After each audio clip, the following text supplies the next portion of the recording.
why do wine lovers hate white blends? From the producers I've spoken to, white blends are the category that are absolutely the hardest thing to sell anywhere in the world right now. It's got this awful PR problem going on. And I would say, in fact, it's worse than that. I'd say South African white blends have a full-blown identity crisis. They are less popular than beef tartare at a vegan buffet. And you say, well, that's really dramatic, Han. Can we just bring it down a notch? And I'd say, but wait, I have data to back up my point. Because in the last year or so, at least 3 major South African brands that are available nationwide and internationally, quietly relabeled their flagship reserve white blends as single cultivar wines. So same grapes, same vineyards, same winemaking style, just a different label. And at this point you might go, but hang on. Is that even legal? Well, South African wine labeling law does allow a producer to label a wine as Chenin Blanc, for example, so long as it has at least 85% Chenin in it, even if the other 15% is a mixture of Roussanne, Grenache Blanc, and Marsanne. Likewise, if you have a wine that is 85% Semillon and 15% Sauvignon Blanc, you can label it as either a white blend or as a Semillon. The producer gets to choose. So when these 3 aforementioned producers quietly changed the label, removing the word blend and adding on a cultivar name, guess what happened? Sales skyrocketed, doubled in some cases. In fact, the smallest increase that I could find from the producers that I chatted to was a 95% increase year on year, simply for a different label. So while that fact in itself is kind of weird, we can add to this with the delicious irony that when you flick over to the red blend category, it is South Africa's most profitable in the international wine market. In fact, of all the premium and super premium South African wines on the international market, 8 or 9 out of 10 of them are red blends. If we look at the traded value of this category, it is South Africa's most celebrated and most profitable section of the market. And I guess that's not completely surprising when you think of wine like Meerlus Rubicon or the Canoncourt Paul Sour, the Villefonte Series C, MR de Compostela, Waterford's Gem, the Chocolate Block, Eben Sardi's Columella. So why is it that our white blends are treated as though they have leprosy? It's the same country, same consumer base, just a different color of grape. And it's not even about whether or not these wines are good. I would argue that South Africa's best white wines are not only better than our best red wines, but they are also amongst some of the best wines in the world. These 7 wines that I've listed here stand along some of the best white wines in the world without breaking a sweat. And yet, despite this obvious quality, it would seem that people just don't want to buy white blends. And that's sad and confusing. Now, the reason that I'm wallowing in my sadness and confusion is because today's hand drink solo curious wine of the day is exactly such a mind-altering white blend, and that is the Jan Rapp Enseemaats white blend by Kleine Wijn. It's made by winemaker Wynand Grobler, using fruit from the Voorpaardeberg region, and more specifically, mostly harvested from a vineyard planted in 1971.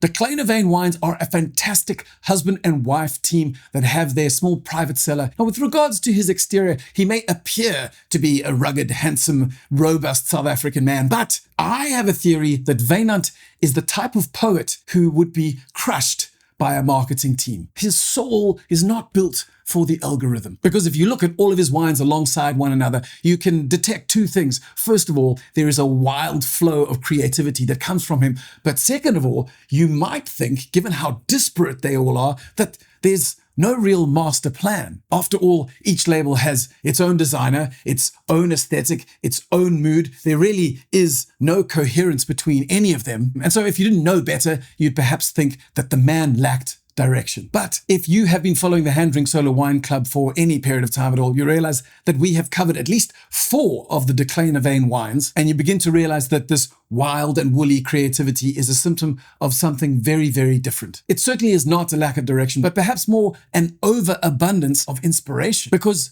when it comes to Wynand and his wines, every vineyard becomes a project. Every cultivar has its own character, and therefore every label has to speak its own language. Most producers are happy to create a brand and make their wines fit within that. But when it comes to Wynand and Anja and the Kleine Wijn stable of wines, it feels more like they are curating a museum where each wine is its own little showcase that is not only meant to inspire but also to instruct. But I will acknowledge that just because I call someone a curator, that's not to say that they necessarily have good taste. So let's get into the glass to see whether this exhibit has earned its spot on the wall. Okay, hang on, wait. I did say we were going to get into the glass, but I just realized you do need a little bit of context. So this vineyard, this 1971 vineyard, was discovered as Wynand and Anya were hiking through the Cape Winelands with their children, and they came around the bend and through some foliage, and then there it was, this beautiful gnarled vineyard of ancient vines that called out to him, kind of like the brontosaurus from that scene in Jurassic Park 1. In that moment, Wynand knew he had to make a wine from that vineyard.